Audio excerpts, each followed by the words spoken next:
The ideology of internalized racial superiority justifies domination, subjugation, dehumanization, and misrepresentation of oppressed groups for economic and political gain. And that's what it's always been about. The justification for enslaving people was based on economics. The justification for making people seem inferior was based on economics. If you take from someone, you have to justify it in yourself. I want to talk a little bit about internalized racial oppression, because that is the piece that affects people who look like me. All right?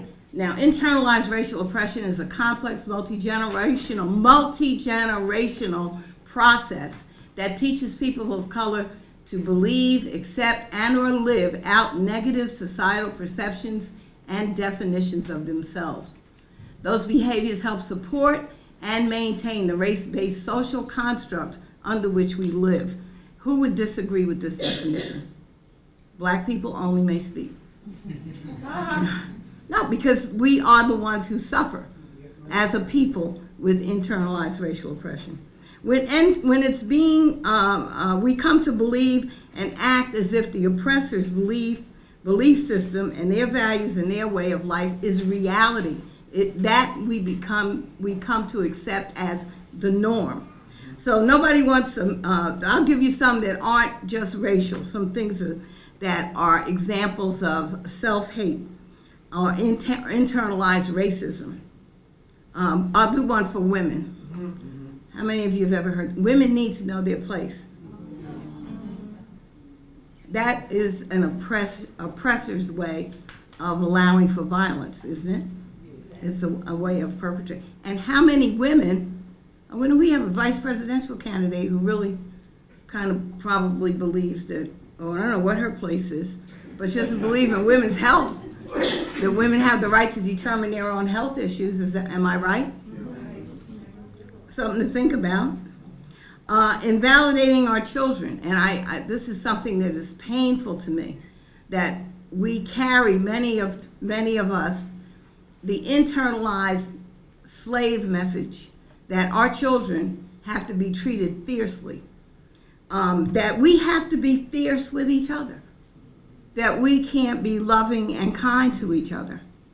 We carry those slave messages. Beat him. I always remember from this movie, The Color Purple, and the story The Color Purple, the woman Celie, when the son, how many of you saw that movie? Everybody saw that movie, at least on TV, right? When her son-in-law would fight against the wife. That's the part that Oprah Winfrey played. Sophie. Harpo, yeah, right, Sophia. Yeah. And he couldn't manage her. He came from a very brutal, now his father's coming out of enslavement, so a very brutal life, been brutalized as enslaved people. And Celie herself had come from an extremely brutal background. And what is the advice that she gave to that son-in-law? She said, beat her. Because the oppressed become the oppressors. And we see that, I see it, not so much in Fayetteville, but in the Northeast where I come from, where women curse their children, African American women, black women, call them all kinds of names, disparage them, feel that if I had and whites think you should do that often. I remember a gentleman who was an anti-racist white man said to me, my son was a pretty active little boy when he was young. And this man said to me, you know, I've never seen you beat him. And I thought to myself, you're not supposed to see me beat my son. You know, why should I beat my son for your benefit? But a lot of us have internalized that message that our children have to be oppressed and they have to be treated fiercely, and it's important that we straighten them out. Now, that may have been a protective device at some point. And I taught my son to be very careful when he was driving. When he started driving, or because as a young man of color, to keep his license and all that up above, not go to the glove compartment for his license should the police pull him over. We should not have to do that, but I had to teach him that because I love him and I didn't want him to be killed inadvertently in innocence, because we still live in that oppressive society in many ways. But some of those things are very dangerous to us internally as a people. Yeah, I'll have to mention her. So it's a mythical idea of the majority, and we've accepted that. We accept in many ways that our skin is too dark, our hair is too kinky. We say kinky. I call it super curly. You know, and that's, you know, I think that's a beautiful thing. What's wrong with that? And that is part of who we are. That is part of who many of us look like or not. So we need to recognize these patterns of internalized oppression in ourselves and in others, and remind ourselves to check ourselves. Check yourself. I've been as much a victim. I have called people the word that is now forbidden to be said, because that was a part of the culture of what you grew up in. That's what you hear. And I think that people will probably still use that word, because there's a difference between what I call home language and cash language. And we need to teach our children that. I've seen teachers who didn't teach students, did not correct their English and allowed them to use home language in the schools I taught in, which were 99% kids of color. So the teachers would let them use incorrect English, allow them to write incorrectly. And sometimes they would do it, well, it's their culture. Well, those things are not our culture. Our culture is the American culture. It's the American culture. There are subcultures, and there are things that you can possess. I've heard young people, I heard, I think Beth talking about the hip hop thing.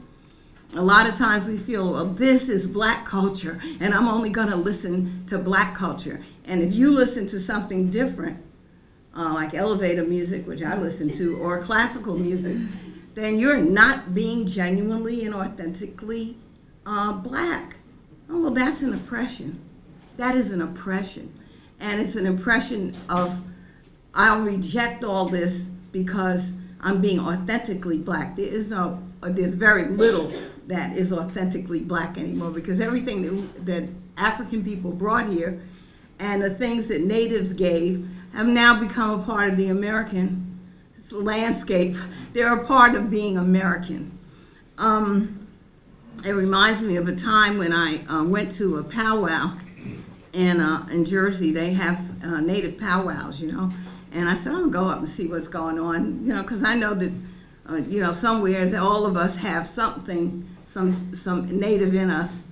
My blue-eyed friend in the back there has native in him. And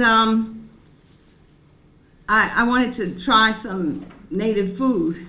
Well, it was the same food that my mother used to cook. It was just food, you know. It was American food.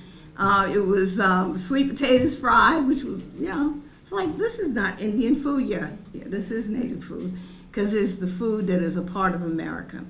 So some of the questions we may want to ask ourselves is, what is good about being black?